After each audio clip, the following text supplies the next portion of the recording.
আজি কি হ'ল জানে? তাইৰ বেতন পোৱা কামটো বুধা মৰিল। কোম্পানী চাকৰি এটা কৰি আছিল, প্ৰায় 8 বছৰমানেই হ'ল। ক'ভিড নামৰ পিশাচটোৱে অন্য সকলোবোৰ জুৰুলা কৰাৰ দৰে তাই কাম কৰা কোম্পানীটোতো প্ৰভাৱ নপৰা নহয়। কিন্তু তাইৰ সৈতে আৰু কেইগৰাকীমান পুৰণি কৰ্মীৰ কৰ্মনিষ্ঠা আৰু একাগ্ৰতাত কোম্পানীৰ কামবোৰ আকৌ অলপ গতি লাগিছে। বেতন আগৰ দৰে সময়ত নোপোৱা হৈছে আজিকালি। এই মাহৰ বেতনটো কোম্পানীৰ গৰাকীক মনত পেলাই দিব লগা হ'ল। খিটিংকে মোবাইলত UPI টোনটো বাজি উঠিল। দেখিলে বেতন সোমাল একাউণ্টত। তাৰপিছতেই আকৌ এবাৰ ফোনটো বাজি উঠিল। অফিচৰেই ফোন। মালিকে কল কৰিছে।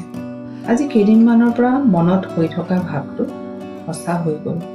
তাইৰ কামটো আৰু নাই আজিৰ পৰা। ব্যৱসায় বোলে বেয়া, সেয়েহে অলপ দিন কাম নহ'ব।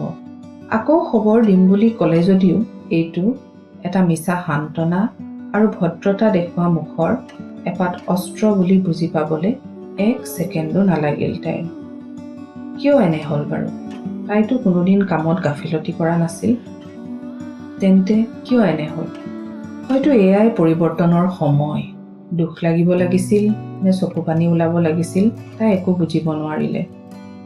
তাই যেন এই দিনটোৰ উমান আগতেই পাইছিল, মাথো বাটহে চাই আছিল। কামটো হেৰুৱাই কি অনুভৱ হৈছে বুজিয়ে নেপালে। তাইৰ মনৰ শক্তি বাঢ়িছে নে অনুভূতিহীন হৈ পৰিছে ঠিক ধৰিব পৰা নাই।